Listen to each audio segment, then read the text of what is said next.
Imagine, just for a moment, the absolute worst-case scenario for an ancient civilization. I don't mean a bad harvest, and I don't mean a lost battle or a plague. I mean the primary engine of life on Earth, simply shutting off. The sun vanishes. The world is plunged into an endless, suffocating night. It is the ultimate existential crisis. We aren't just talking about it getting dark early. We are talking about the complete cessation of the divine presence that sustains the world. Exactly. And the reason for this blackout isn't astronomical. It's not an eclipse. It's not a cloud layer or a volcanic winter. It's a family drama. Yeah. A goddess gets so offended by her brother's behavior that she walks into a cave, slams the door, and refuses to come out. It really frames the fragility of the cosmos in a very human way. You know, the universe doesn't end with a bang, but with a slammed door and a sulking deity. And to fix this, to save the world, the other gods don't storm the gates. They don't use weapons. They don't threaten her. They throw a party. Welcome to the Deep Dive. Today, we are taking a massive swing through history, mythology, and a fascinating linguistic detective story. We are unpacking the roots of the Amaterasu myth and the three sacred treasures of Japan. But we aren't just staying in the history books or the ancient scrolls. We have a linguistic thread to pull that connects the Korean word for mirror to the very concept of reality being flipped upside down. It's a connection that changes how you see the object you look at every morning in your bathroom. And because we love a weird twist, our source material brings this ancient mythology crashing into the present day. We have a connection to a modern news report involving a temple, a high-profile figure, and a lost cell phone. It is a journey from the tale of a mythical snake to the screen of a smartphone. It sounds disjointed, but I promise by the end of this, the line connecting them will be crystal clear. So our mission today is to decode these symbols, the mirror, the sword, the jewels. We need to understand how the concept of reflection ties these languages and stories together. And to understand the reflection, we first have to understand the darkness. We have to start with the hardware and the catalyst for the entire crisis. Let's get into that hardware. You can't talk about Japanese mythology without talking about the imperial regalia, the three sacred treasures. And the most aggressive one, the one that usually gets the most screen time in video games and anime, is the sword. The Kusanagi no Tsurugi. Right. But the way this sword enters the story, it is incredibly metal, literally and figuratively. It isn't handed down by a king on a velvet pillow and a lady in a lake doesn't toss it to you. It is harvested. Harvested is a polite way to put it. The source details the origin of the blade, and it is visceral. The sword was discovered inside the body of a defeated monster, specifically, inside the tail of a giant eight-headed serpent known as Yamata no Orochi. I want to pause on that image. A sword growing inside a snake's tail. This is the scene where Susanoo, the storm god, plays the hero. He gets the snake drunk on sick, chops off its heads, and then moves to the tails. He strikes the tail, his own sword chips, and he realizes there is something harder inside. He cuts it open, and boom, legendary sword. It is a fantastic image, but let's unpack the symbolism, because in mythology, nothing is just a cool detail. Why a snake? And why the tail? Is this just random monster logic? I feel like you're about to ruin the magic with science, but go ahead. Not ruin, deepen. Many historians and anthropologists look at these myths as encoded history. In ancient times, rivers were often described as serpents. They wind through the land, they are dangerous, and when they flood, they have many heads or tributaries. Now, where do you find deposits of iron sand to make steel in ancient Japan? In the riverbeds. Exactly. So finding a sword in the tail of a serpent is often interpreted as a mythological metaphor for discovering iron sources at the mouth or tail of a river system. It represents the birth of metallurgy codified as a monster slaying. That gives it so much more weight than just magic sword found in monster. It's the moment as civilization masters steel. It's the transition from the stone, or Bronze Age, into the Iron Age, captured in a story about a god killing a snake. Precisely. And the source points out that this sword went through a rebranding. It wasn't always called Kusanagi. No, the source notes the original name. It was Amma no Murakumo no Tsurugi. Which is a mouthful, but the translation is beautiful. The sword that gathers clouds. That is a spectacular name. It sounds ominous. It implies control over the atmosphere. It fits the original owner, Susanoo. He's the storm god. Storms gather clouds. It makes the sword feel like a weather control device. But the name changed later in the legend to Kusanagi no Tsurugi, or the sword that cuts grass. Or simply the grass-cutting sword. Which, to the uninitiated, sounds like a significant downgrade. You go from cloud gatherer to lawnmower. It feels like the sword got a corporate demotion. On the surface, yes. But the context is vital here. This refers to a later legend involving the hero Yamato Takeru. He was trapped in a field of burning grass, an ambush set by his enemies. The fire was closing in. He used the sword not to fight a person, but to cut the grass away at supernatural speed to stop the fire and save his own life. So it shifts from a weapon of atmospheric dominance, something distant and sky-based, to a tool of salvation and survival on the ground. Exactly. And in doing so, it solidifies its place as the Shinjium, or divine sword. It becomes the ultimate symbol of the emperor's military authority. It says, I have the power to protect and to shape the land. It moves from being a force of nature to a force of governance. But a weapon is only as good as the person holding it.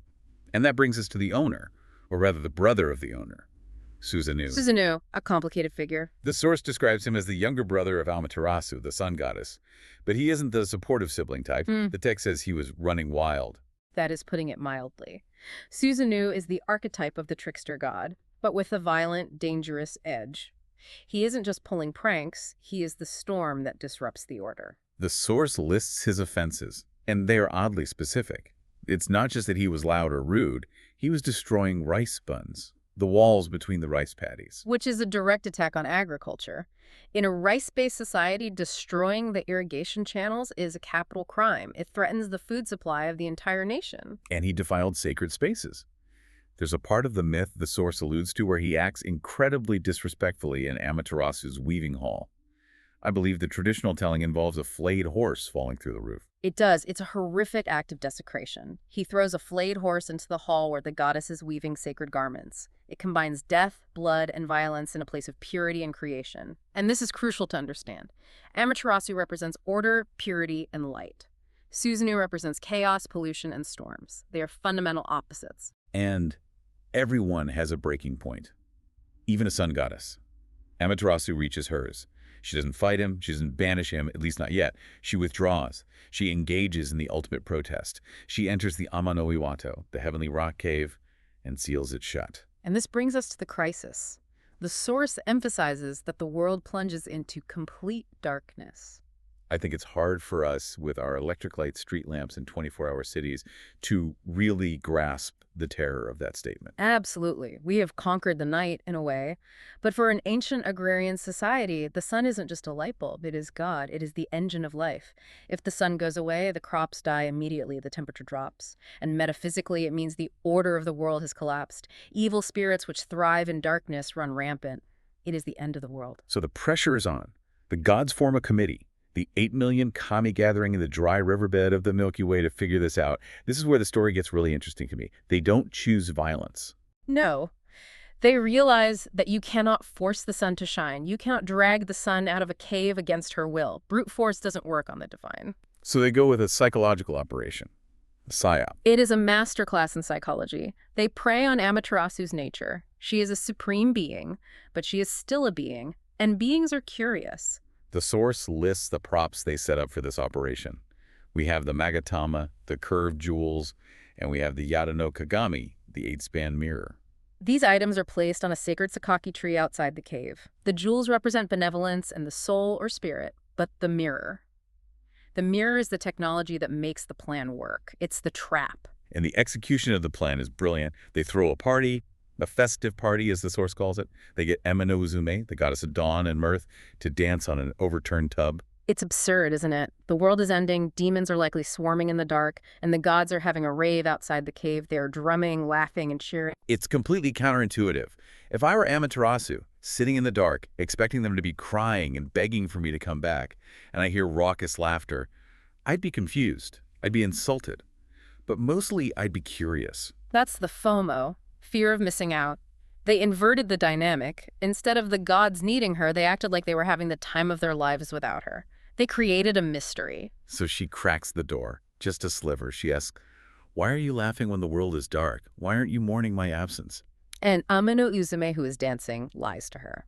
She says, "We are celebrating because we found a god even greater than you." Which is the ultimate bait. Amaterasu has to see this new god. Her ego is involved now. She looks out, and at that exact moment, two other gods thrust the Yata no Kagami, the mirror, in front of her face. And this is the climax. The source says she's startled by the reflection. This is a profound moment. You have to remember, in this mythological context, mirrors weren't common. They were polished bronze, rare and sacred. And she is the sun. She has never seen a being as radiant as herself because she is the source of radiance. So she sees this blindingly beautiful, glowing figure in the metal. She doesn't realize it's her. She thinks, wow, they weren't lying. That is a powerful god. She is entranced by her own reflection, mistaking it for another. That moment of hesitation, that narcissism or confusion, is all the other gods need. Tajikarao, the god of strength, grabs her hand, pulls her out, and they seal the cave behind her with a sacred rope so she can't go back in. And the light returns. Crisis averted. The crops grow, the birds sing, the world is saved. But notice what saved the world. It wasn't the sword. The sword was just a tool of power. It was the mirror. The source makes a fascinating point here. This event transforms the mirror from a simple vanity object into a tool of light. It becomes a divine instrument. It bridges the gap. It drew the divine out of hiding. It revealed the truth, even if it used a trick to do it. And that concept, what a mirror actually does and what it represents, is the perfect bridge to the next part of our analysis. Because the source material takes a hard left turn here, we leave the cave and the ancient gods, and we enter the linguistics lab. This is where we really start digging. If you're a language nerd, this is the aha section. The source presents a linguistic detective story connecting the Korean language to the Japanese language, specifically revolving around this mechanism of reflection. It's a bit of an etymological deep dive. The source gives us a specific keyword family. We have the Korean word for mirror, jewel, and the Japanese word kagami. And in between them, we have the connective tissue, Gyokuro and Kakage. Let's break this down for the listener because it's dense but incredibly rewarding. Start with the function of a mirror. What is it doing? Okay. Scientifically, a mirror reflects light photons. But phenomenologically, meaning how do we experience it as humans? It reverses reality. If I look in a mirror and raise my right hand, the person in the mirror raises their left hand. Right. It flips an image. It's an inverted copy. It presents the world in reverse. It shows you the backwards version of reality. And the source claims the Korean language encodes this function directly into the word for mirror. Yes. The Korean word for mirror is jewel. The source argues this is linguistically derived from the word gyokuro, which means backwards or upside down. Jewel. Gyokuro. You can hear the phonetic echo there. It's a K to G sound shift or a glottal shift, which is very common in language evolution. The argument is that the object, the mirror, was named after its primary characteristic. Why do you call it a computer? Because it computes. Why do they call it a jewel? Because it shows things gyokuro backwards. That's intuitive. It's functional naming, the thing that flips. Exactly. Now let's look at the Japanese side. The word for mirror is kagami. And the source links this to cage. Cage means shadow or reflection. Kagami. Yeah. Cage. That link seems pretty direct. The sounds are right there. But here is the synthesis, the aha moment, provided by the expert analysis in the source.